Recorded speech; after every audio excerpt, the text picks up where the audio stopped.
Hello, and thank you for joining Hold On Ministries for a chapter a day. Today, we will be reading from Genesis 32.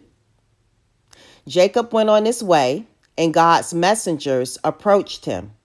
When Jacob saw them, he said, "This is God's camp," and he named that sacred place Mahanaim.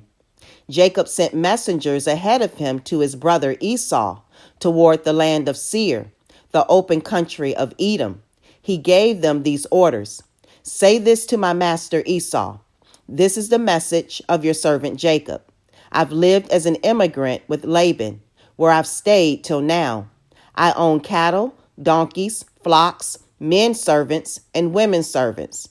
I'm sending this message to my master now to ask that he be kind." The messengers returned to Jacob and said, "We went out to your brother Esau, and he's coming to meet you with 400 men. Jacob was terrified and felt trapped, so he divided the people with him and the flocks, cattle, and camels into two camps. He thought, if Esau meets the first camp and attacks it, at least one camp will be left to escape. Jacob said, "Lord God of my father Abraham, God of my father Isaac, who said to me, 'Go back to your country and your relatives, and I'll make sure things go well for you.' I don't deserve how loyal and truthful you've been to your servant. I went away across the Jordan with just my staff, but now I've become two camps. Save me from my brother Esau. I'm afraid he will come and kill me, the mothers and their children. You were the one who told me, 'I will make sure things go well for you, and I will make your descendants like the sand of the sea, so many you won't be able to count them.'" Jacob spent that night there. From what he had acquired, he set aside a gift for his brother Esau: 200 female goats and 20 male goats, 200 ewes and 20 rams, 30 nursing camels with their young, 40 cows and 10 bulls, and 20 female donkeys and 10 male donkeys. He separated these herds and gave them to his servants. He said to them, "Go ahead of me and put some distance between each of the herds." He ordered the first group, when my brother Esau meets you and asks you who you are with, where are you going, and whose herds are these in front of you, say, "They are your servant Jacob's, a gift sent to my master Esau, and Jacob is actually right behind us."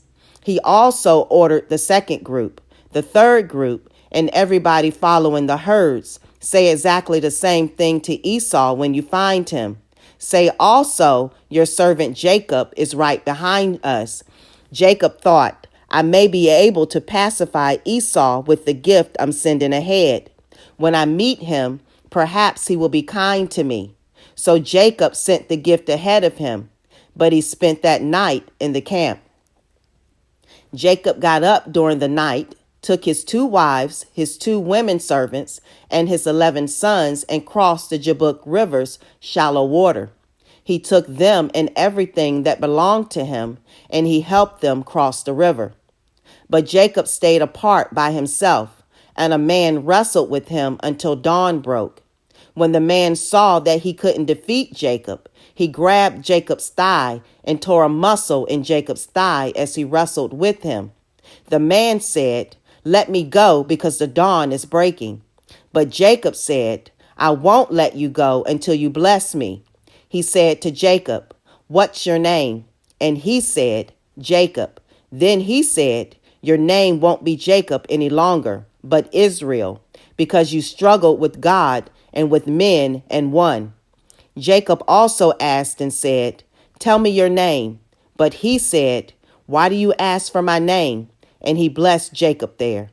Jacob named the place Peniel, because I've seen God face to face, and my life has been saved. The sun rose as Jacob passed Peniel, limping because of his thigh.